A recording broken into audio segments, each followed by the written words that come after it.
have let another people define intelligence as the ability to solve their problems, not your own. Their problems.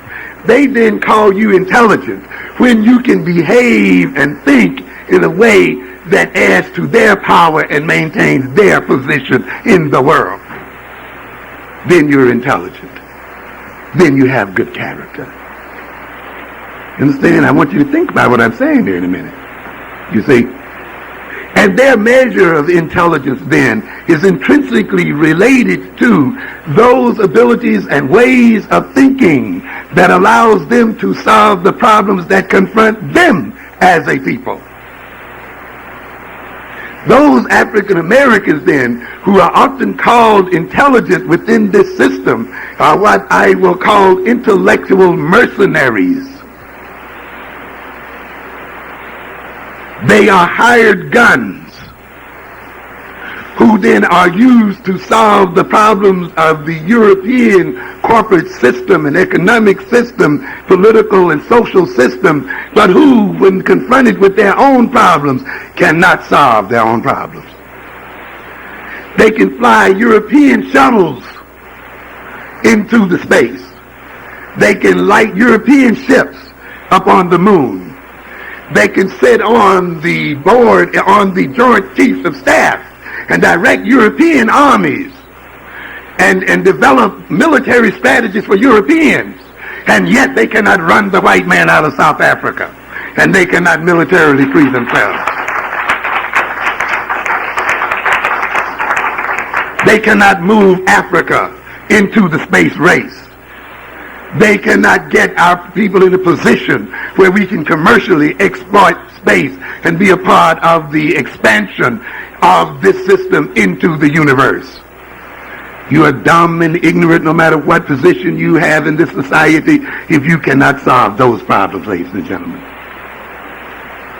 So you got an MBA so that you can be smart and be productive and even better than the white boys at producing for Xerox and producing for IBM and all the rest. But you can't build and take over your own economic systems in Brooklyn and Harlem and the other places.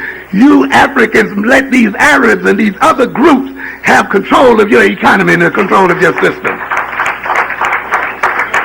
I don't care how much you can go to Cambridge and how many Rhodes Scholars you produce and so forth. If you can't solve the starvation of African people, if you cannot move Africa to a position of technological challenge to other powers, if you cannot solve the issue of securing the survival of African people, you are dumb and stupid. I don't give a damn how much you pass the exam.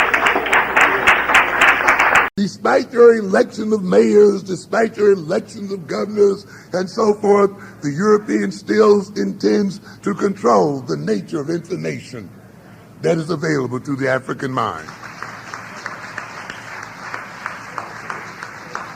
And since this mind operates on the basis of information fed to it, then the control of information by Europeans is an attempt to control the nature of the African mind.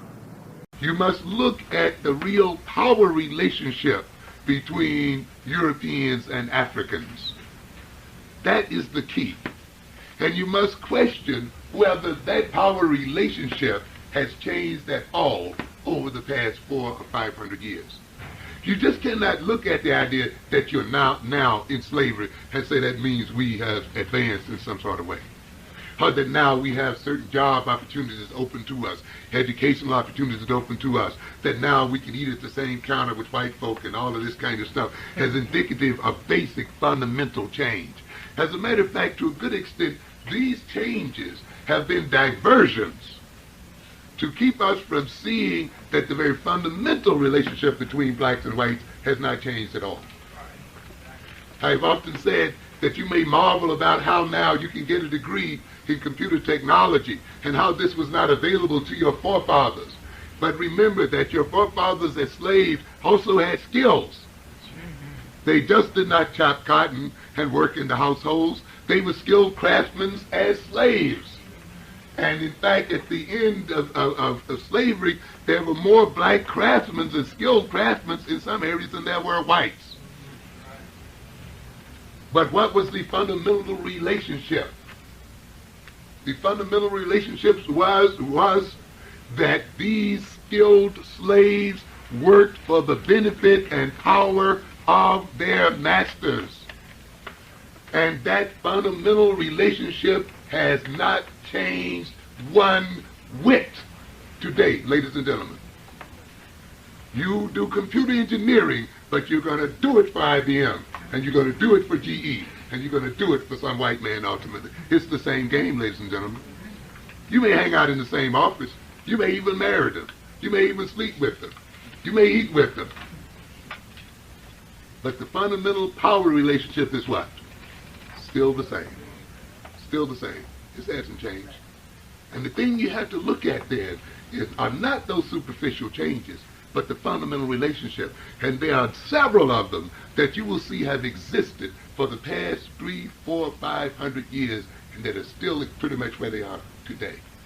And that even integration, and even assimilation, and even eating at the same lunch counter, and even the electing of black men to office and black women to office, even the electing of one to the presidency of the United States is going to serve the same function, to maintain the ultimate power of the white man over the black man. And therefore you cannot be deceived by those things. And this comes out of this ability of this white man to name and create definitions.